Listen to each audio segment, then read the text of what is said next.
Good morning mga kasari. Welcome back to my channel, Alan Vlog. Sa hindi pa nakasubscribe, please subscribe my channel and i-click na rin ang notification bell para ma-notify po kayo sa mga bagong in-upload ko mga video. Mga kasari ay mag-share po ako sa inyo or magbahagi po ako sa inyo sa aking mga karanasan sa aking sari-sari store. Disclaimer lang po mga kasari. Ako po ay hindi eksperto.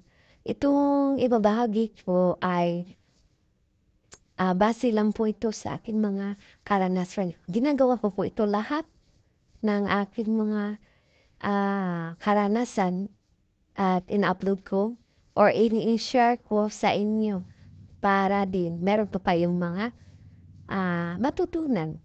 Kaya sa mga matagal na nagtitinda or matagal na may sari-sari store, alam na nila ang lahat ng ito. Pero sa mga bago pa lang or napaplano sa pagtayo sa sari-sari store, ay meron po kayong matutunan sa aking video at huwag kayong mag-skip ng ating video dahil meron po kayong makukuha or matutunan. Pero kung nagustuhan nyo, paki-like and share na rin sa aking video ito.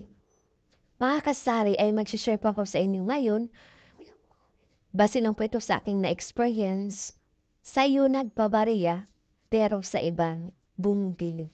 Ito po ang aking maibahagi sa inyo mga kasari. Dahil the-experience ko po yan,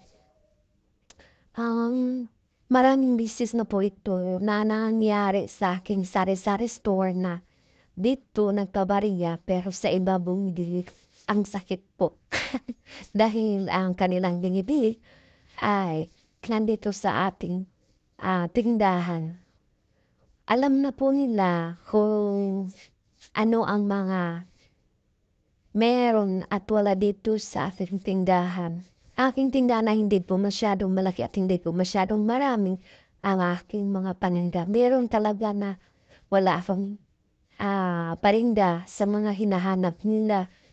Kaya kung meron silang na hindi mabibili sa aking tindahan, hindi po yan marami dahil kahit unti-unti po akong bumibili sa mga kinakailangan nila or hinahanap nila. Ayan. Ang ginagawa ko mga kasari ay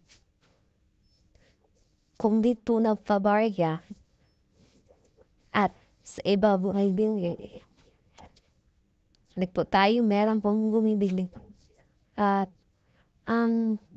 yan po, ang ginagawa ko ay pinagsasabihan ko sila na pwede po akong magpabarya dito sa aking tindahan. At hindi naman siya masyadong malaki ang ipabarya. Tulad ng 20 pesos or 50 pesos ang kanyang pinabarya sa akin. Binabaryahan kong kulang kung meron akong maraming barya. Pero kung maliit lang aking barya, hindi po ako nagbabarya. Yan po ang unang ginagawa ko. At ang pangalawang ginagawa ko, mga kasari, sinasabihan ko kapag kanyang pera ay 100, 200, 500 or 1,000 ang kanilang pinabarya sa akin. Ayan po ang ginagawa ko. Lahat ng ganun na malalaki ang kanilang mga pabarya sa akin ay sasabihan ko na pwede kayong magpabarya sa akin kapag meron po kayong pinibili. Tulad ng 100, pwede po silang binabaryahan kapag bumibili sila ng 15 pesos to 20 above. Ayan po. Yan po ang ginagawa ko. At sa 200, Meron po akong, ah, bali, binigyan ko sila ng, barya kapag bumibili sila ng 30 to 50 pesos, ayan po. Kaya yun ang kanilang nasanayan kapag malaki ang kanilang, pinabaryahan, meron talaga silang, binibili sa aking tindahan dahil hindi ako magpabarya kung wala po silang binibili. Tulad kahapon lang, meron pong nagpabarya sa akin ng 1,000. Ako po manghasari, ang laki naman at maaga po siya nagpabarya. Kaya sinabi ko or tinanong ko sa kanya kung ano ang kaniyang, bibilhin. Yan po marami siyang bumibili kape, may tinapay, may noodles at saka sardinas.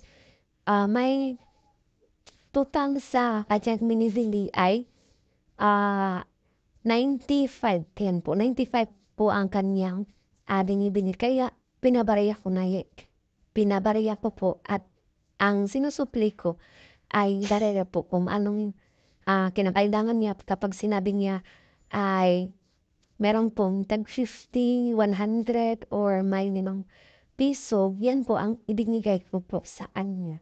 Hindi naman po ako magsisisi sa binabaryahan ko dahil meron naman po siyang binibili sa akin. Yan po ang teknik ko na ginagawa ko kapag may nagpabarya sa akin dahil makakasari kung hindi po tayo maghanap ng mga diskarte or mga tips na kinakailangan po natin, hindi po tayo mabintahan dahil ang marami pong nagtitinda sa amin. Yan, malapit-lapit lang ang mga tindahan sa aming lugar.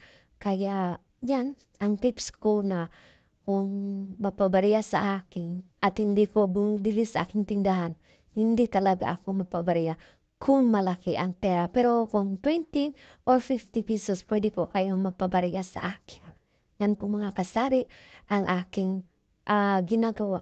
Pero meron talagang bata na magpabarya lang ng, 100 kapag merong pero kung may binibili siya ng 10 pesos or 15 to 20, yan, binabarya ko. Pero kung marami, minsan talaga mga kasari, meron talagang maraming barya po. Hindi ko alam kung bakit. Talagang merong panahon sa akin na ang dami ng barya kaya kapag merong nagpabarya kahit hindi kong bili, basta 100 lang pababa, ay binabaryahan ko na lang dahil, ang bigat po ay, yan po, ang bigat po sa, barya kapag dinadala ko sa, market. Pero kung may delivery naman ako at yan po ang binibigay ko. Pero maawa naman ako sa rider na bigyan ko siya ng maraming barya dahil mayroon pong rider na, pumunta sa aking sari-sari store at, sinabi niya sa akin na wala ba akong, yung buo na pera, yung papel. Sinabi ko wala talaga, ganito lang dahil binayaran ko siya ay 6,000. Ang 3,000 po ay, meron kong mga, 1 piso at may 5 piso at may 20 pesos ang mga barya at marami po ang mga barya na, natanggap niya sa, araw na yun. Kaya sinabi ko sa kanya, sige lang sa susunod, hindi na lang po ako mag-ipon ng maraming barya para hindi ko siya bigatan, sa pagdala sa aking mga, pera na binigay. Yan po. At sa mga maulit ko, sa mga hindi pa nakasubscribe, please subscribe my channel.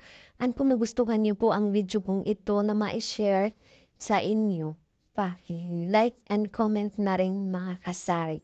At maraming salamat po sa aking mga subscriber at yung mga, nanonood sa aking video. Maraming maraming salamat po sa inyong lahat. God bless all.